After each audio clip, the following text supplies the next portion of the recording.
repair your relationship with time. Welcome back to another video. I'm Vanessa. If you're new here, welcome. If you already know me, welcome back. I want to talk with you a little bit about our relationship to time today, because time is something that doesn't really exist, but it does, right? Like, we are living in a linear dimension, and past, present, and future are a thing here, and time exists. And sometimes you may feel like you don't have enough time to get everything done that you want to get done. And sometimes you feel like time is not moving fast enough when you want to get somewhere, when you achieve a goal or whatsoever.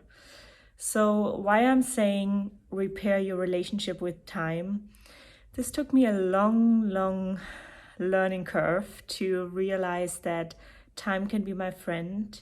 And if I learn to be patient and how to prioritize my time, then, I don't have a problem with it. I don't need to dread it or be annoyed by it or wish it would move faster. So a few practical things, and then we also go into a few spiritual things. Practically, growing up, nobody really taught me that you can prioritize things. If I learned something, then it is a should. I should do this, I should do that, I should put these people first, I should put those experiences or things first. But again, it's now that you're growing up, that you're an adult, it's on you to decide, not everybody else around you. Sure, it's getting more complex when you have a family and children and a lot more responsibility, but you get to make this simple exercise of closing your eyes for a moment and just imagining and picturing how would your ideal day-to-day look like. Because if you think about it, that's all we have. We have today, and then today leaves, and then we have today again tomorrow.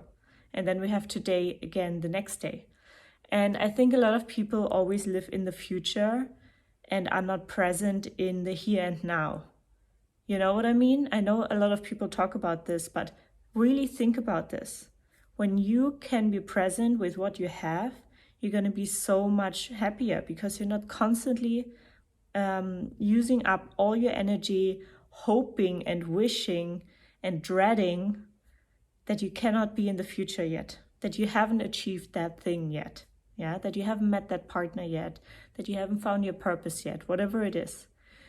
Make your daily life something that feels so good to you so that you won't dread waking up in the morning and living your life right now, right here. I'm going to give you an example. For me, it's like having fresh plants and flowers in my house is so important to me.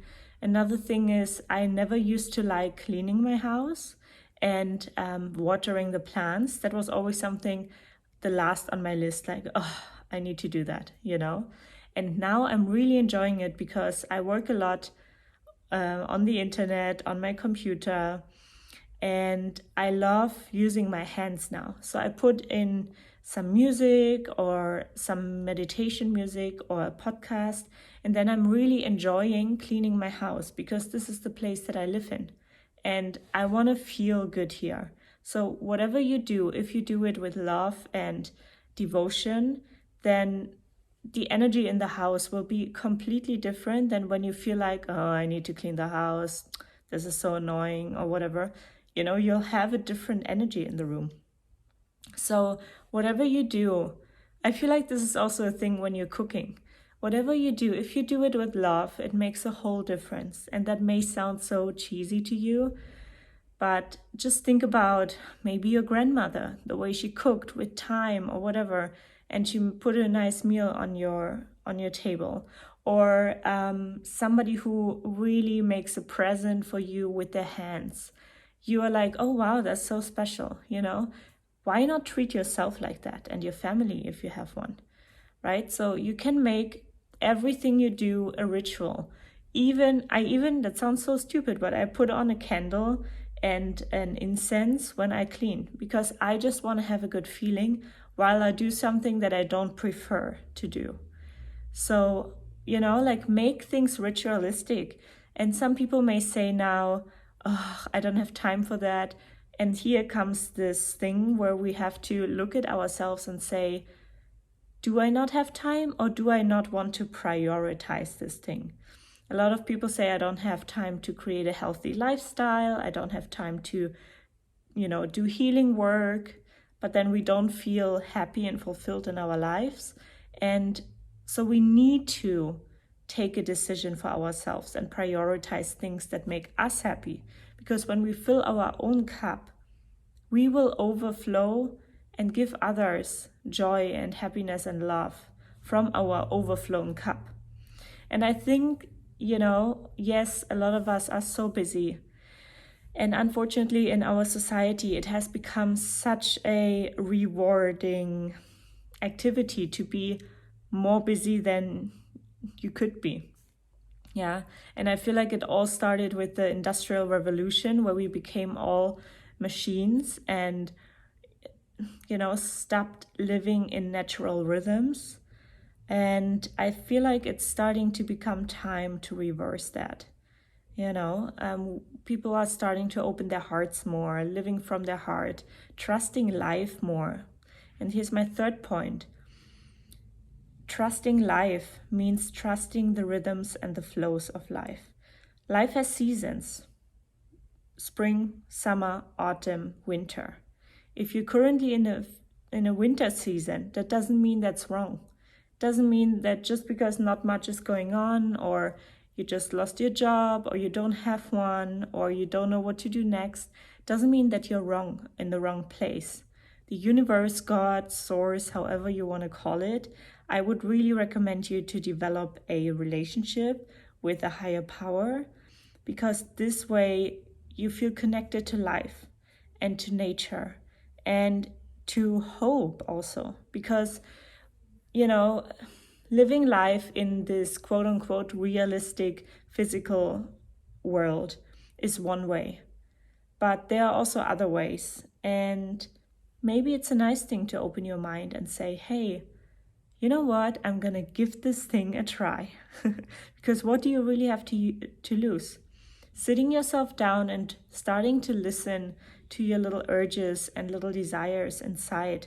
For example, what would your ideal morning look like? Would it be rushed? Would it be relaxed? And how can you prepare that? Can you prepare something at night so you feel more relaxed in the morning? Could you get up 20 minutes earlier? Could you find a new way to drive to work? Just because we're adults doesn't mean we cannot be playful. On the contrary, it's so important to become more playful again and make peace with time, with the time that you have. That may mean saying no to certain things that you really don't care about, and saying yes to yourself and little rituals that actually make you feel at home with yourself and safe. And ask yourself, how do I want to feel?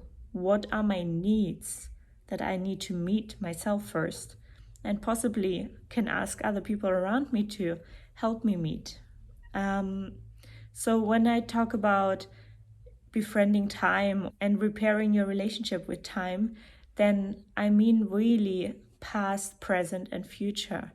Past is all about like healing the wounds that we still have, the things that we cannot let go of, in order to make peace and be more in the present. The present in terms of how can I create present time, daily present time that I feel really good in. Little rituals, how your space looks and feels like, all these kind of things. And future. Do I need to live in the future all the time? It's nice to have a plan and a vision and something to look forward to, but it really comes down to how you behave and treat yourself every single day. So you need to be in the presence to actually achieve the future. So if you have a great day every day and you get a little productive and a little sporty and a little healthy and, whatever feels good for you every day, you will arrive in the future so easily and more peaceful and actually like, oh wow, this just happened. I achieved this, by going those little incremental steps. And by creating more joy in the present moment, you're also not getting into wishing to be in the future all the time. And then that also has to do with your relationship to a higher power, of trusting your timing. Yeah, because we've forgotten that we're co-creating with a higher power all the time. And time is something that only exists in this dimension, as I said. So, who are we to judge if something comes quick enough or not quickly enough? Maybe there's something that we're learning, for example, patience, while we are walking the path to our future outcome. Yeah. So I think patience here is a really, really helpful tool. And I know it's so hard to learn patience, but if you're somebody who lives constantly in the future, try to create a more pleasant present. And also, where are you not trusting yourself to arrive in that future? Yeah. So maybe there could be a moment that you take for yourself, close your eyes and just feel into that part of you. And here I'm referring again to internal family systems or parts work. Connect to that part of you that feels anxious and wants to be in the future already. Why are they so anxious to be in that future? Who are they needing to prove something to? What does it say about your worth when you're not having what you want to have in the future? What are you attached to, And what does this part actually need? Because often those parts of ours just need our acceptance. And then we can breathe and release those pressures that we hold in our body, on our shoulders, in our heart, wherever it is for you, because you are the one who's pressuring yourself. And even if there are people around you that may pressure you to achieve something or want something from you, or you have responsibilities, you choose how you see that and what you let yourself feel pressured by. Yeah, so you are in charge. I want to remind you of that. So repair your relationship with time. Learn to prioritize what is really for you, what you really feel you want to prioritize, and not go after what you should prioritize. Yeah, there's a big difference. One comes from the inside out, what you need, what you want, what you desire, and the other thing comes from your head, or maybe even from your ego, and the fear of rejection or judgment from the world around you. Yeah, so please share with me in the comments below how you feel about your relationship with time, what's easy, what comes hard. And if you don't know what to share, just share. Let's repair our relationship with time. Okay, that's it for today. I send you lots of love and I talk to you soon. Ciao.